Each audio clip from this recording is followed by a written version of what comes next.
Kasya kaya to? Itong nakuha ko. Ano ba to? 16 inch eh. Laki ata. Nako, malaki nga. 16 inch.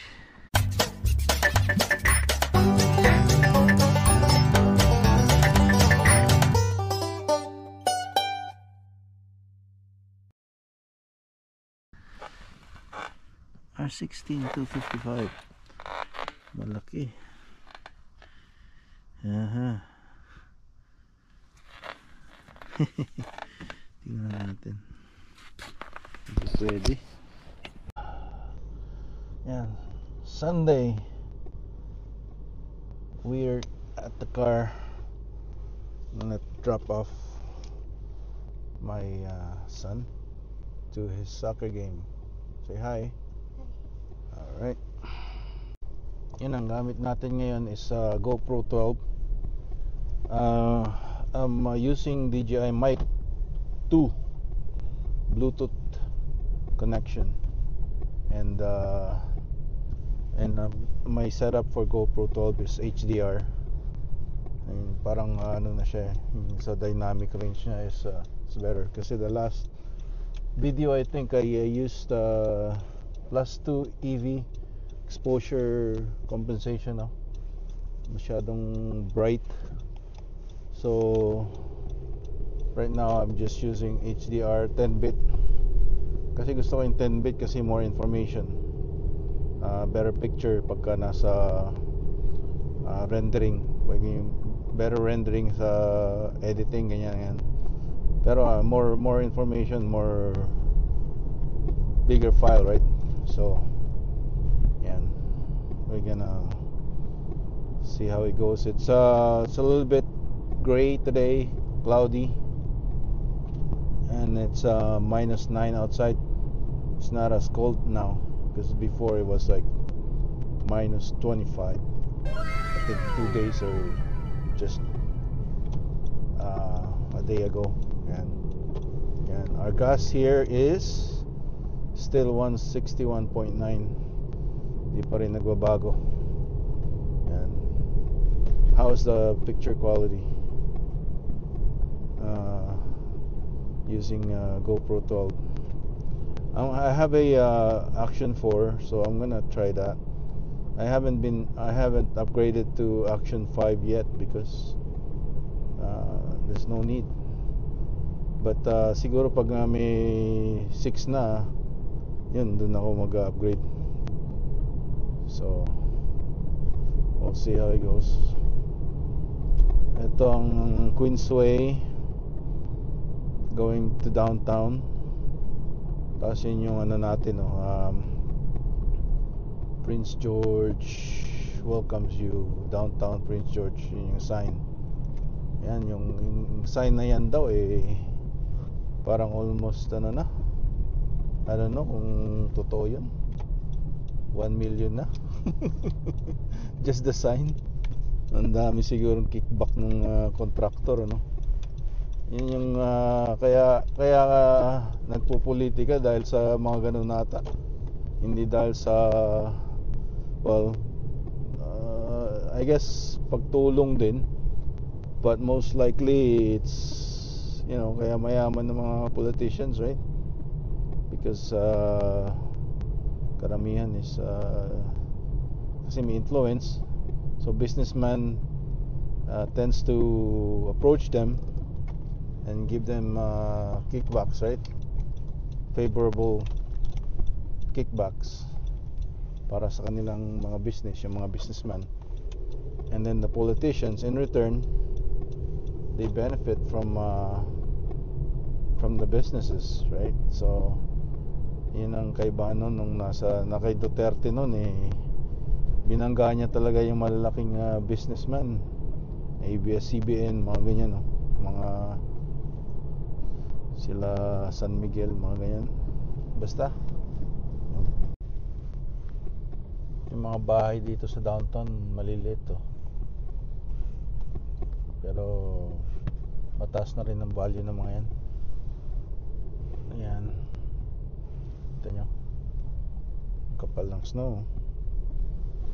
Hindi natutunaw dito dahil yung temperature na nasa pag February average -10, -15. Yan, February. March ganun pa rin, kaso mas mataas na yung days, longer days na kaysa sa nights, so it's better for the mood ng mga tao. Yan, dito sa high school. Yan, talagang makakalimutin na ata tayo. Pati yung mga phone ko nakakalimutan ko. Pick upin ko lang muna. Yan ang sabi nila, ang problema sa GoPro, no?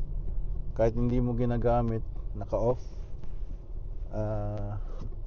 Dahil nga naka-on ata yung Bluetooth internally.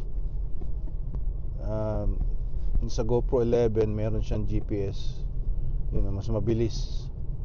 Lumipat na sila sa Enduro na yung puti na battery, pero parang ganun pa rin. Mas pagka yung sa DJI Action 4 okay, yung 5 ngayon hindi naman siya naubusan ng battery pagka naka-off, kasi naka-off lahat ng internals din I think sa DJI sa GoPro kasi parang naka-on yung Bluetooth siguro, dahil pagka meron silang ability to turn on from Quick Pro, yung app ng GoPro, you can turn on the GoPro 12 from the Quick Pro app. Tapos meron din siyang Bluetooth. Ayan ayan, kaya siguro nababawasan yung ang charge. Kanina lang to nasa 86 ngayon 55 na. Konting vlog lang tayo ang bilis.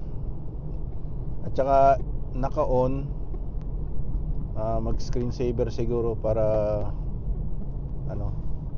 sa mag-save ng battery din, dahil naka-on yung natin, yung rear screen, para nakikita ko yung preview. Yan, tingnan nyo yung kita ba yung yung usok na nanggagaling sa mga building na yun, yan yung galing sa mga mil yun, mil.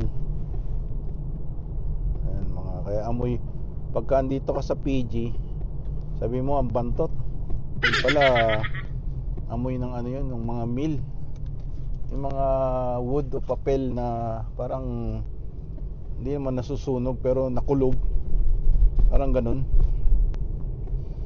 Ayun, minsan sanhi ng yung mga sawdust yan, sanhi ng fire, kaya nililinis agad nila yun, kaya kinokolekta nila, nire-recycle for a different paper product, parang nagiging engineered wood. Walang yung mga sa construction, sa mga houses, ginagawa nila mga engineered wood na sinasabi nila. Yan. Tapos compact yun matibay din yun, pero syempre mas matibay yung solid, hindi yung pinagdikit-dikit lang, diba? Yan. Tapos yan dito mga yung dati to hindi liquor store yan karamihan ng mga nagmamayari ng mga private liquor store, mga East Indian. So alam nila pagkakakitaan yan, kasi Canadians mahilig uminom ng beer tsaka whiskey. Yan. Pero iwas na tayo dun. Dati yun, syempre kabataan natin, mahilig tayo din sa mga happenings. What happening ngayon what happening, liver gone bad. Oh no. So not anymore drinking. Not anymore drinking, you know. No more drinking. Yan. So, yan. To buy low foods, meron tayong flyer. Tingnan natin tong ano. Itong ganda ng kulay, oh, ng strawberries. Ano pa ba meron? Yung mga chocolate, oh, dark cacao. Häagen-Dazs. German yan ng beer, eh. Word na Häagen-Dazs is German for beer. Yan. Ano pa ba? Tzatziki. Ayan. $2.97 each. Yung isang buo. Ano naman to? Grape tomatoes. Yung maliliit na ano yan. Tingnan nyo yung Valentine's roses, oh. 12 is $30. Ayan. Kain na lang natin yan. Tapos syempre, i-treat mo na lang ng dinner somewhere ang iyong kabiyak para matuwa pa kayo ng experience. Ayan. Ayan lang. Ayan, compact na yung snow. Ayan, hindi mo na maano yan, eh. Hindi mo na masushovel yan pagka na-compact na. Nakadikit na yan. Tayo mo na lang matunaw. A few hours later. Yun na nga. Nakapag-lunch na tayo. Ano lang, mga 30 minutes.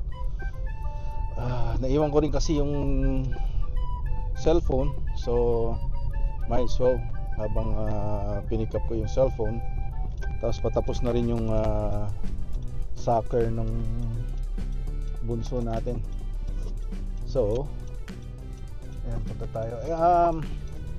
Nga pala sa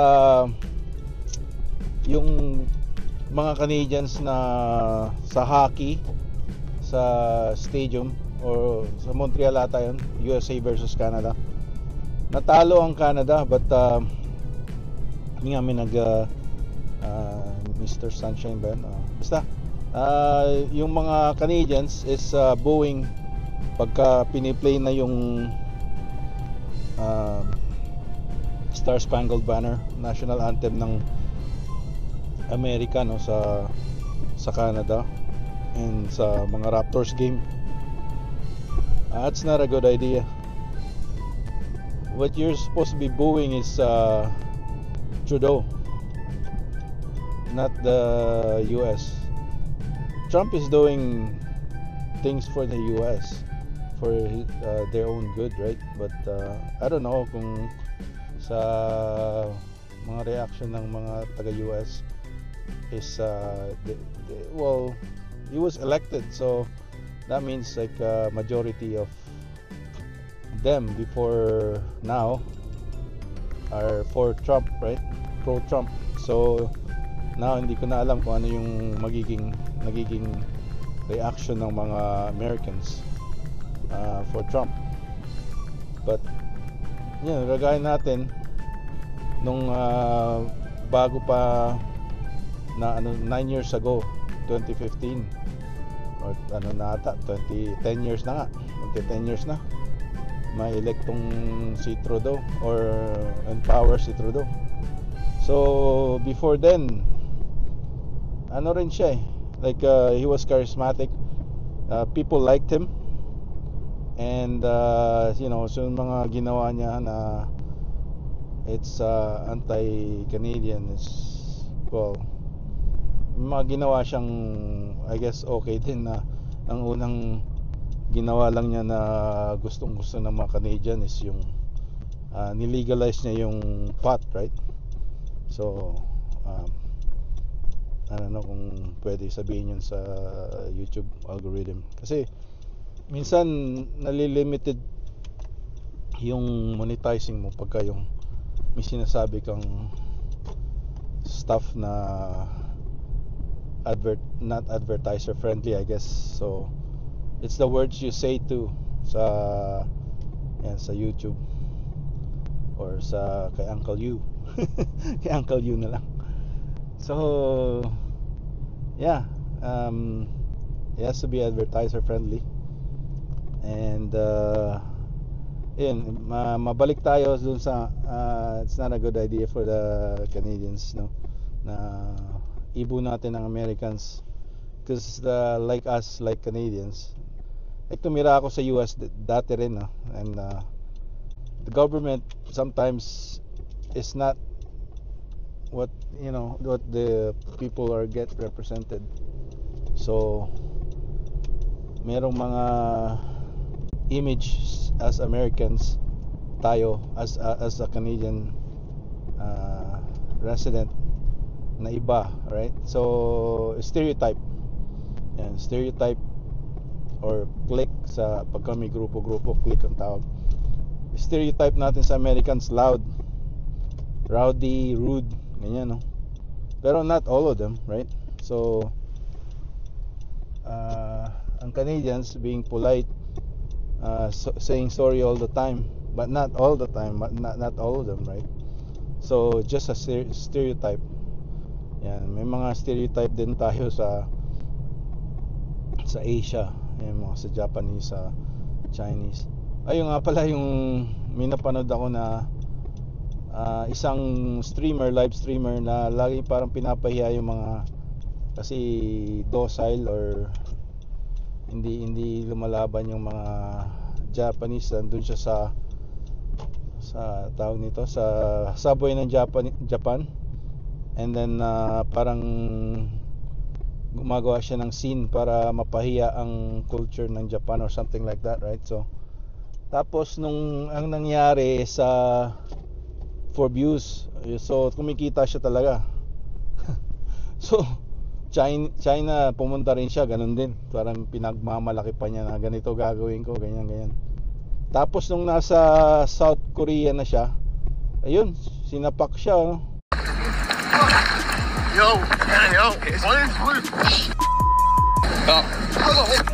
Somali, say something. Somali, say. Say. Ginulpi siya doon sa South Korea. Buti hindi siya pumunta sa Pilipinas, talagang ano yun siya ron pag ganun ang ginawa niya. Naku. Friendly ang mga Pilipino, pero pagka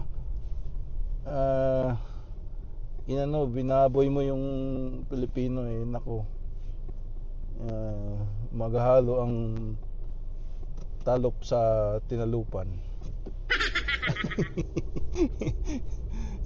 Buti hindi siya munta ng Philippines. Yun nga, tapos nung inaaresto na siya, sabi, say something. Nakalimutan ko yung pangalan, parang sumali siya na American, I think, pero parang itim siya yung kanyang roots. Yan. So yan, stereotypical, no, sa mga Americans. So wag nating ibo sa mga Canadian Filipino na pag nanood kayo ng hockey or something like that, the Raptors game, yun na lang ang papanoorin natin na galing sa Amerika, tapos gagawa pa tayo ng scene.